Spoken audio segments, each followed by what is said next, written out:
Hello and welcome to Monday's edition of the Terrace Scottish Football Podcast. My name is Craig Anderson. I am joined by my good friend Tony Anderson. How are you getting on, Tony? Oh, I am very well. Thank you, Craig. We're, we've overcome some substantial audio and technological issues to bring this podcast to you. So let's cross our fingers and not do any petty idle chit chat and just get on to the main event.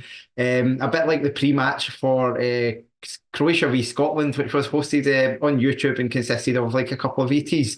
An unusual situation for a Scotland game to be broadcast on that way on YouTube, but the product on the park was not too much different. What did you make of it in general, Tony? Um, I suppose I would say I quite enjoyed it.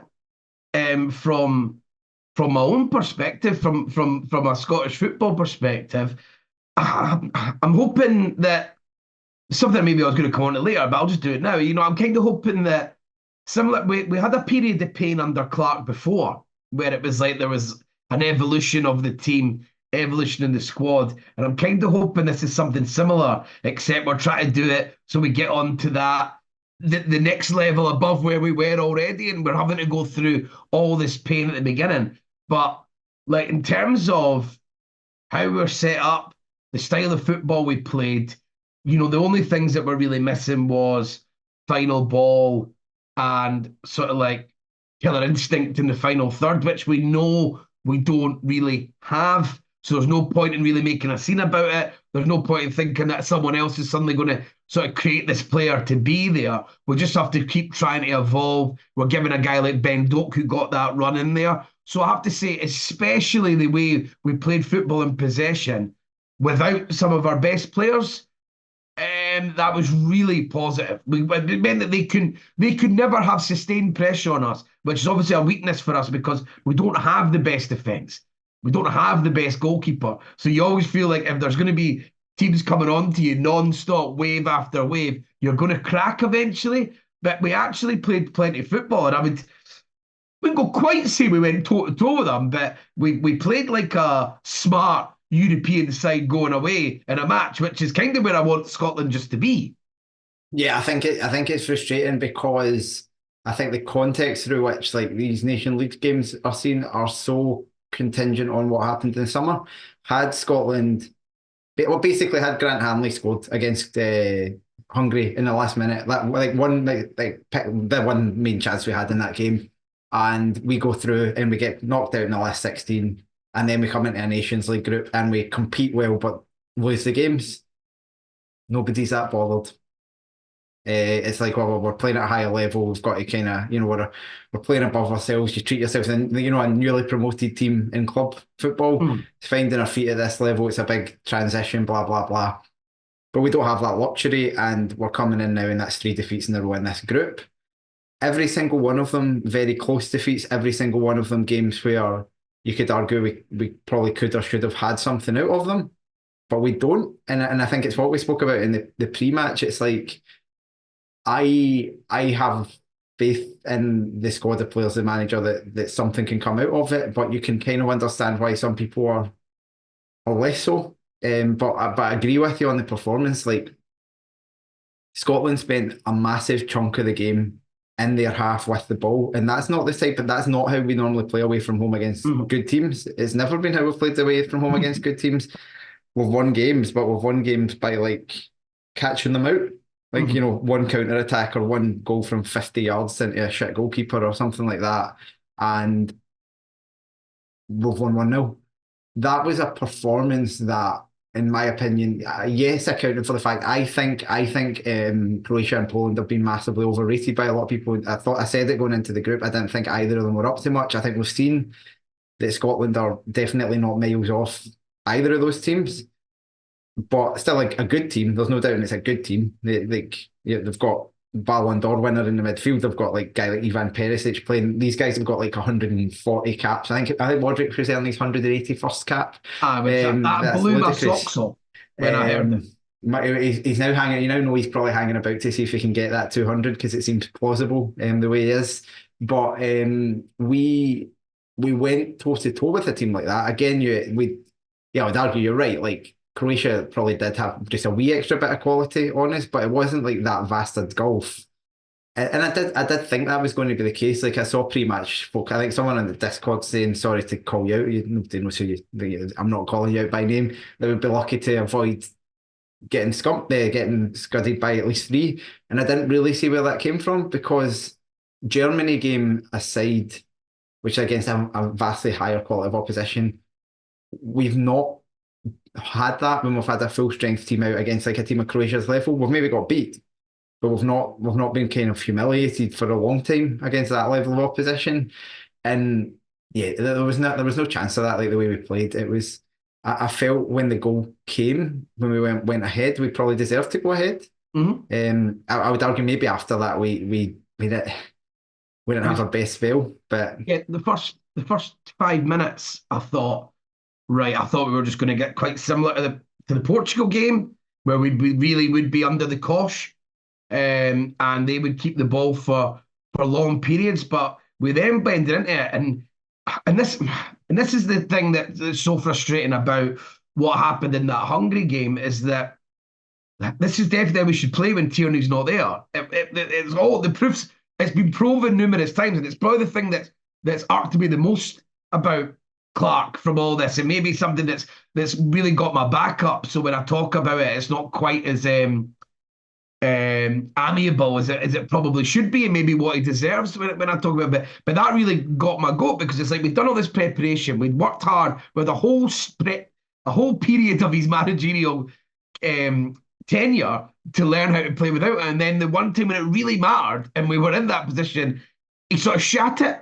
And I get it, that probably does happen, especially with a guy who, rightly or wrongly, is a cautious manager. And I don't think, and I'm not even using that as a stick to beat him with. I imagine pretty much any manager that would do well with Scotland would probably have to have pragmatism somewhere in them, because especially just in international football in general, it's hard to go like try and make a weaker team be like Brighton or something like that, for example, because you just don't get the time to really put them a team to that level where they can actually dominate teams that have actual better individual players in them.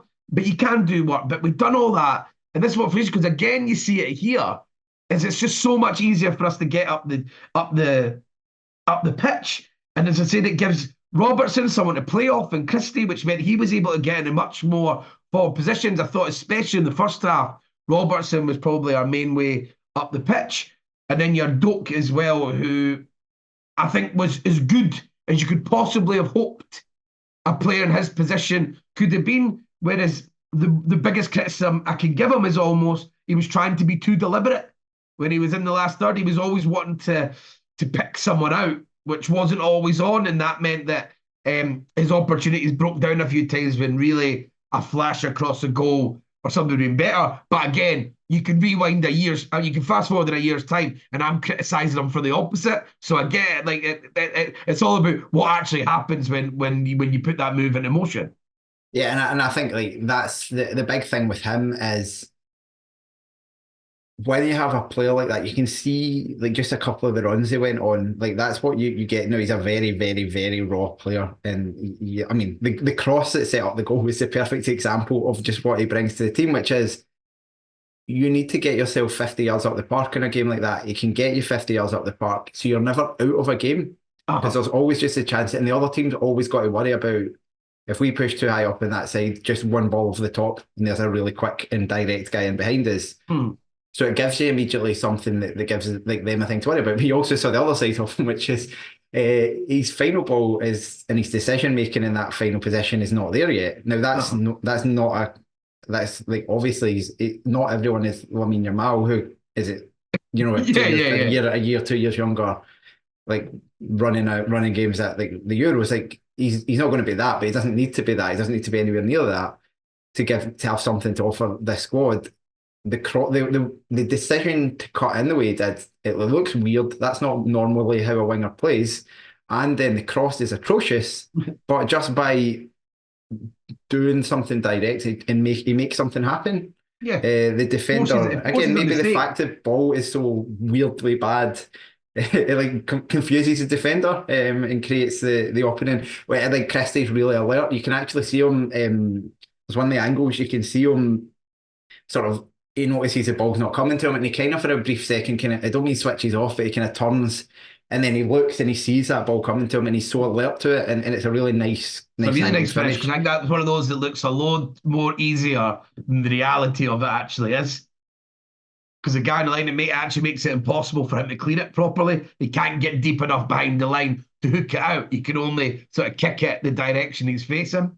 And then the annoying thing for me is like the goal you concede. I hate when you concede the avoidable goals, but I actually hate even more when you concede a goal and you're like, fuck. Like, I don't mean there's nothing you can do about it. I'm sure there are things you could do about it, but it's just like that's just a brilliant high quality goal.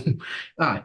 It's so annoying when it happens as well because it's just like there's just no time to settle. And this is like for Scotland, the problem's been recently is that we gift goals in that scenario, and then it's but then the time that you're not doing it, the team also pulls out and this is similar to if you're talking about a team at the bottom of the league or a team that's going through a bad time. It's like rightly or wrongly, you're getting stung regardless. You're either gifting it or the team because it's a brilliant goal. It's a lovely switch ball right over the top, right to Perisic, and he picks it out perfectly and lays it off for and the strike's absolutely perfect into the bottom corner. Yeah, it's weird because Ralston kind of looks like in the first angle, like could he not do something there? But like no, he's like just arriving at the ball as it's like whizzing past him, and it's like yeah, it's a really nice goal. But again, that was maybe the wee spell where I thought I don't mean fell out of the game maybe a bit far, but like they looked a wee bit dangerous. But then the annoying thing I think is we settled a bit in the second half. And question for you, I guess, Tony, do you think they were a wee bit slow in changing things in the second half? Well, I think the perfect example, and I don't think it was the only one. I think Doak ran his race a lot earlier than he had. But again, it's one of those he would get criticised for taking Doak off too early, and I'm really aware of that when I talk about stuff like that. But yeah, I did think that the Doak looked like he was knackered, and he really wasn't going to offer us anything else out on there. And we do have, and I've made this point before, and obviously you can get a bit repetitive when we do these Scotland games, naturally, because it's the same squad and the same players and the same manager that we're talking about each time. But there are guys on the bench that aren't as good, but I always have this conversation, but they have attributes that you need to be a functioning team. And this is it. And these are the things about your Lewis Morgans and stuff like that. I know everyone's better than him. I know they are, but he's got the key attributes you need to you stretch a team. Like you said earlier, it makes a team have to think about something because he does have pace. And just the way he behaves as a footballer means that you can't sort of like squeeze the pitch too much and you can't pressure it too much. So yeah, I thought that I probably would have had Adams on a bit earlier as well. I thought Dykes was similar, and again, I thought Dykes was tremendous in that Portugal game. This game, I thought he was all right, but you see, this is when again, depending on what you want to do, the way we played in this game probably suited Adams more because we were building up the pitch. To be honest, I think we probably surprised Clark in how much we imposed the game on them. That is my feeling. I don't think I don't mean it wasn't the game plan, but I think you can have the game plan for that. But to be able to say that you think you're actually going to be able to do it is a different thing. And I think he probably didn't expect to have as much of the ball and as much of the territory. Yeah, because I think in the end, I've got some of the stats here. I think the second half, especially, I mean, we had 59% of the ball in the second half. And the overall of the game, it was 52-48 in favour of Croatia.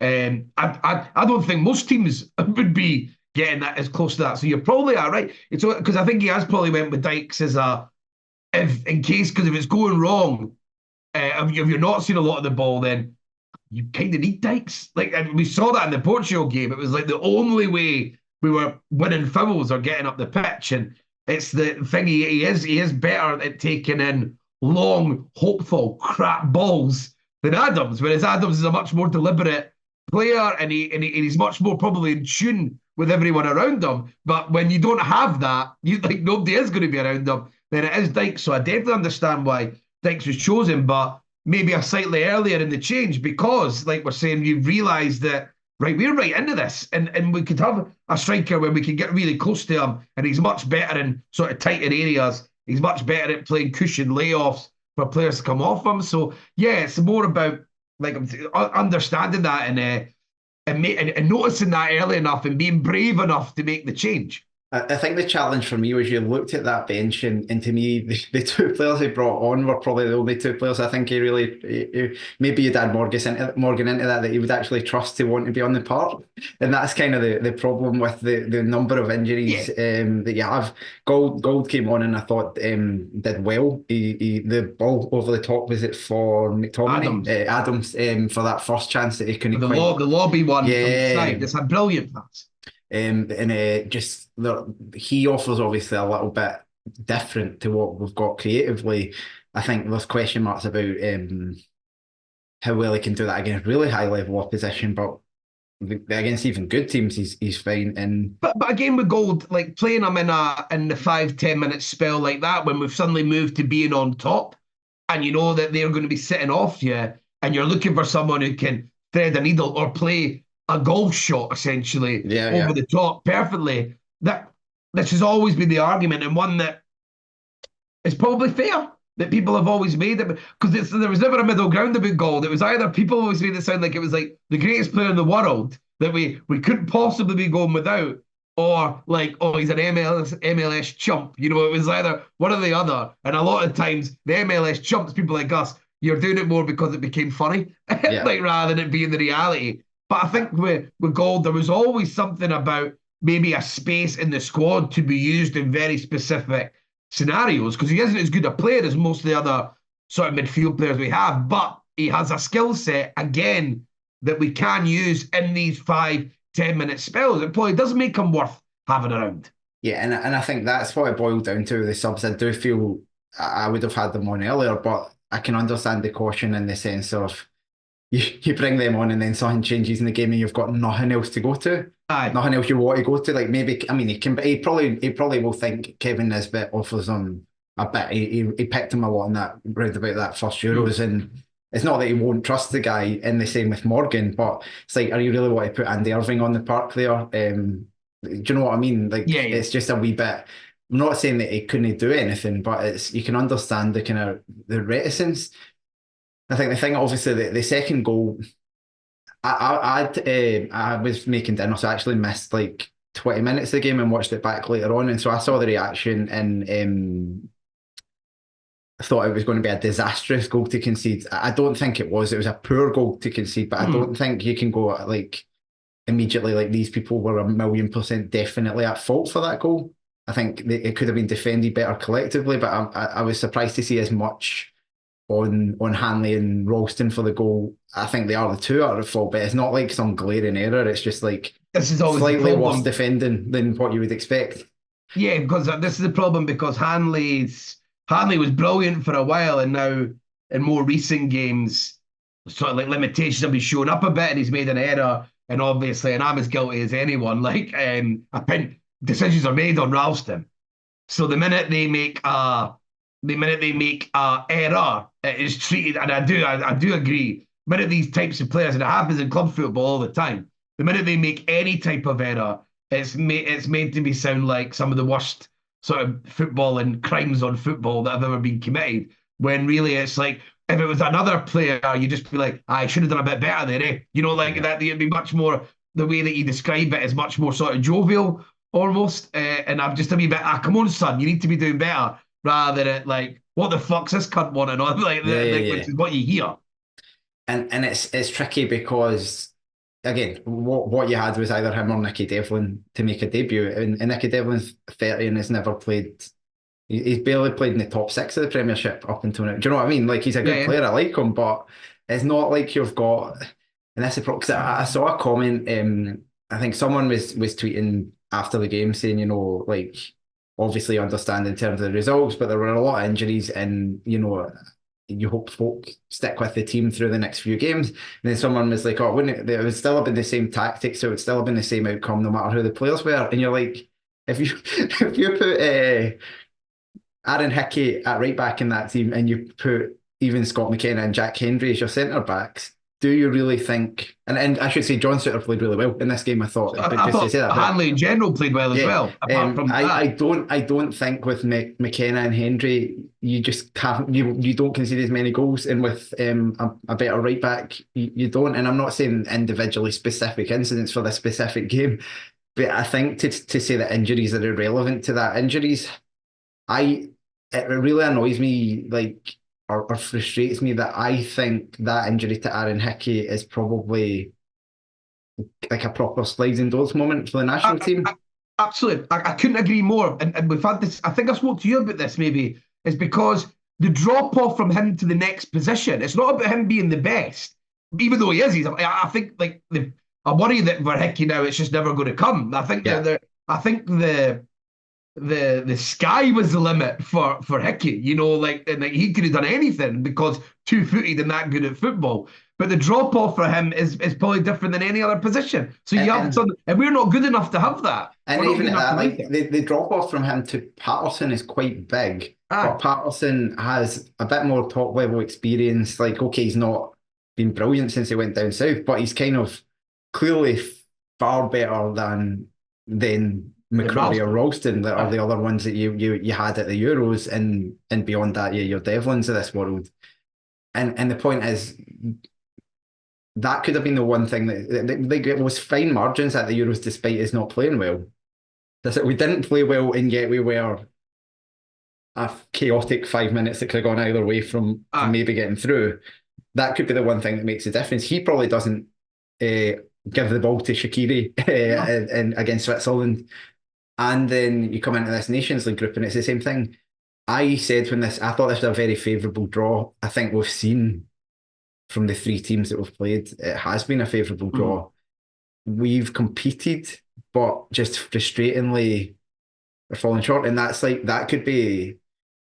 I don't think it would have been inconceivable to finish in the top two of this group with just a wee bit of luck. And that sets you off. That's top seed for the World Cup. That's into the Nations League final eight. It's all these things that potentially set up a generational. Yeah, that's the thing, because then once you're in these seeded positions, it's a lot harder to stay in there than it is to get in them.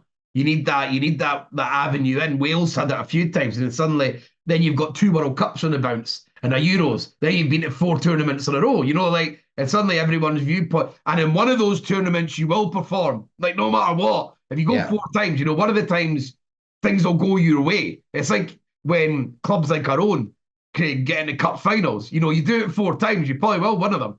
If you do 4 in 5 years or something like that, eventually one will fall. Just a bit of luck, like again, all it would have taken is like at some point in one of these games, a major tournament for Armstrong, that could have went either way. Or just an opposing team, their midfielders or something strip it after 2 minutes, and you're playing against 10 men for 88 minutes, and then it's like any of these wee things that will happen eventually if you just keep getting there. Something I wanted to mention about the performance here that I really liked again, it was like the willingness, the bravery on the ball, the intelligence to move up the pitch, obviously having dribblers, a dribbler on the right-hand side who could ball carry, and then Christie, who's got a great ability to come inside or outside, who could play off Robertson, which allowed Robertson at the game. But I thought our pressing was brilliant. I thought we made it really, and it was like the one time that he sort of that was the way that we saw there was less caution in the way that Clark played, is that he really committed to pressing, and we've done it pretty well. And I thought plenty times they looked uncomfortable and they couldn't come out and pass. And playing through the press, I would argue, is probably what Croatia's probably best at. Like the style of players they've got in their midfield. And I know this isn't the vintage team, but they still, just the style of play should suit playing against a team like Scotland, who may be overcommitting in a press and playing round them and getting loads of space. So I was really impressed with that. And I did leave. I left this game. I didn't get to see the Poland game. And the Portugal game is Portugal at another level to Croatia on top of this. So that was like a really tough game. And I thought we done kind of as good as we were going to do. And it was a shame that we couldn't see it through. But this is the first one that I've seen since the Euros that I've never been one for wanting Clark out as such, but I just had loads and loads of questions, suspicions, and I just wasn't as fully involved. After watching that, I am a lot more. That 190 minutes, I feel so much more settled into like right, let's back off, give it some time. Hopefully lessons have been learned from the Euros again, and let's just sort of like maybe shut up and just go again for these World Cup qualifiers, even if it is going to be more difficult than we could see. Yeah, and the only, I guess the other thing we had that the moment at the end where it's very frustrating and it's kind of sort of symptomatic of how the luck is going a little bit. I don't think there's any doubt the decision was right, but it's one of those where it's like if that defender just takes a bit more of a touch on McLean's ball, then probably it isn't. It's a deliberate play and all of that stuff, and then it's weird because it's then an own goal, but it's still being ruled out for Adams being offside. But correctly, I think Adams even touches the ball before, before the guy does. But even if he didn't, like he's we had them on the rack at that point. Like it was one of those. The game goes on for 5 minutes more. That goal was absolutely coming, and it's just a shame because with the Adams chance and the Christie chance, if you took really well, I thought that Adams one. I didn't really think there was a lot more he could do with it. The one that goes wide, quite fast. It wouldn't. I mean, you wouldn't think that goes in the goal maybe 1 out of every 5 or 6 times. Christie's one is appalling. It's an appalling. I think he's offside anyway. But fair enough. I don't know. They didn't give it, but I think I thought watching it he was. So there's like relatively clear cut chances, and then like I said, the amount of times with Doak that we got in the right areas. But I don't want to criticise Doak because, like you said, it's all there, and he's without him, that style of player, we don't even get at those positions for that poor decision making to come in. So you're thinking, well, we're entering. If you want to get into the real boring terminology of things like last third entries and stuff, we were finding loads of different ways in there. And once the other players come back, hopefully we keep it. Now we've got Doak. It's like he's proven that he's able to cope, which is even better because obviously with a manager like Clark, he might need just a bit of cajoling. So that's nice that that's happened straight away, and he's played well. So now you know that Doak's probably going to end up. He's going to make an appearance in every single game. My feeling with Clark is for a young player, like you need to work very hard to get into his reckoning, but then once he trusts you, he'll be a very helpful coach. Yeah. But I think he maybe is one that but with these, I mean, you've seen it with Gilmore, with Hickey, and now with Doak. I think these guys they're too good to ignore, and he hasn't ignored them. Like they've been more or less all three of them playing at the almost the earliest possible moment. And Gilmore was defensively, like that's the criticism I've had of him as a player consistently has been. I think he switches off defensively. I think his tackling has been poor, and I think his fitness is a question mark. I think everything else about him, like he's as a player, absolutely wonderful to watch. But I think obviously playing consistently has as he did the last season in England, and then going out to Italy, he's obviously not played much football yet. But that's probably, I don't think that was unexpected when he went there. I think he's got very tough competition in that midfield, but he's got a good manager for the things that you're saying he's lacking. Yeah, I think he's making. He's definitely a very proactive player in terms of it seemed like he was angling for the move. I think Brighton maybe had other. I think he was maybe not going to be a guaranteed starter for Brighton, but I don't think it was like they were pushing him out the door. But I think he was obviously angling for it, and he got the move, and you can understand that, you can see it, but I guess there's more to defending than, as I said, the tackling. And I think his reading of the game is so good that the amount of times he just gets in that position to just nick a ball off someone, and we saw it quite a few times. And then the booking he took as well is just like, that's what you need. Like that's what you need a player in his position to do. If someone's not getting there, wipe them out, forget about it, move on. That's very Italian. And then all the other range of passing stuff. And it was like, it's not just range of passing. It's not just these pointless switches in the play. It's in behind fullbacks. It really puts you on the front foot, and he punches passes into Dykes and later on into Adams and stuff. So it was he's just a brilliant player. I think it's just safe to say, and you can't imagine a team without him now. But hopefully we keep developing here, because I don't want to stick at Kenny McLean, but I'm kind of hoping that we move into a world where maybe Christie, maybe we move McGinn back into midfield, or Christie, obviously my long-term love affair with hope for Barnes. It might never come to fruition, but hopefully it does, because that gives us more options, because Christie can play, and it's proven he can play in 2 positions, so we could use him, and maybe we could get McGinn back just playing, he went through a great period at Scotland, but I think it's time that we get to see him just in that. And he's been, because him and Gilmore, you feel like they really would complement each other Yeah. really, really well.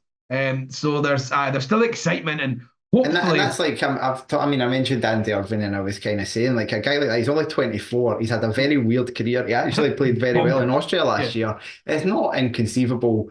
Okay, probably doesn't make it at West Ham. Like there's something weird going on with that whole deal. But it's not unreasonable that he goes to either a good team in the Championship or a team like there was like La Liga. I think it was Espanyol that were being linked with him quite strongly. It's not like that's a guy who might actually have a future with us at some point. I think Clark wanted to see him. I think from what Clark said in his interview, it was basically like I saw him. He obviously liked what he saw when he was at Hearts, but he was very scrawny and he wanted to kind of see how he'd come on as a player. So we do have options. I think I've seen a lot of negativity about what's left behind, and I think there's some degree of fairness about that, especially in the goalkeeper position, because you're having to, drag out the corpse of 41-year-old Craig Gordon again. And I don't think maybe that goal, maybe a world class goalkeeper, maybe Craig Gordon 15 years ago, the second goal gets more on it and doesn't, concede that goal. But I don't think it's like weird save. Yes, it was weird. This didn't make sense. Should have went further. A big his lack of spring, so he gets again older. The legs, it's like the spring up, so he doesn't get strong hands to the ball to move it away. But that's about as much of the goalkeeping sort of analysis as that I'm capable of doing. If I'm being brutally honest. In terms of where it leaves, it's also Portugal tomorrow night at time of recording. I don't think it's impossible. We take something from the game. We saw that in the away game. Again, the most likely outcome is another defeat. What I will say is the way the group is set up, and the fact that Poland away game is last, I do think if we win the last two games, there's a pretty strong chance that gets us third. And maybe that's what we should be targeting. I don't think, given what we've seen from those first three games, I don't think it's unreasonable to say we could beat Croatia at home. I don't think it's unreasonable to say we could win in Poland. I'm not saying it's a lot to ask for a double header to do both, and you put yourself really behind the eight ball to have to do it. But I don't think it's beyond us. Obviously, taking a wee point even tomorrow night would help with that, because it would turn it from 6 points is probably enough to 7 points. You'd be really surprised if you're even able to finish bottom with 7 points. And we get to see, and obviously now that the under 21 stuff is out the way, we might see more evolution in the squad. See if he's brave I don't enough. know how many. I don't know there's too many of them that are. I would be thinking that Lennon Miller starting to move. Sorry, yeah. We talked about the midfield, and maybe you're right. I think Lennon Miller, it's starting to look like just like he might be a real serious talent. Yeah. You're very, very, very good. And so just let's not just get him in and around, give him some appearances, get him. Because he's going to be leaving. He's not going to play Motherwell past this season. But I don't personally think he'll be Motherwell past January the way he started the season. Yeah, the way it's going. So I just get him in and around it. There's a few dead spaces in that squad that are worth just having a guy like him in who you can use, because you never know, he might just feel comfortable and you just be able to be using him straight away. But I think you want to test it, like you say. I think Clark likes to see them. You want to have him in and then have him in for a group. So I'd assume we'll see him next time. I think it's quite hard to judge with Clark on the younger players, because he undoubtedly has used them, and he's used them a lot and he's trusted them. But also, is there really any manager who wouldn't be using? It's not like players of that quality. So it's kind of quite a tricky one. But you can't argue that when someone's looked good enough, I think they have generally been brought in, the younger guys. But will be interesting to see how it goes. Even the sort of shitter younger guys like Calvin Ramsey and Max Johnston and Doig and all the rest of them have been in and about it. Get Conor Barron again back in the squad. I've had the chances. Like, I don't think you can see Conway was in the squad for the Euros, and again, a player who's not there yet. He could be a good player. So he's not. You can't argue these guys have not been involved. But it's obviously a big step, because I think folk automatically want stuff to change and want the squad to change, but it needs to be the right changes. There's no point in just flinging guys in. But anyway, I think that probably wraps up what we wanted to say today, Tony. Thank you for joining me. Thanks for putting up with this. And for the listeners, I hope the audio is still all right despite the different recording circumstances. Thank you as always for contributing to Patreon. Yeah, there's different tiers of that you can sign up to. If you're on a lower tier, feel free to upgrade. You'll get more content. You'll get free t-shirts. You'll get all sorts of stuff. If you sign up to the highest tier, and for those of you who don't and either are continuing to do that, that's still very welcome. So thank you very much, Tony, Cheers, mate. and enjoy the game tomorrow night, I hope.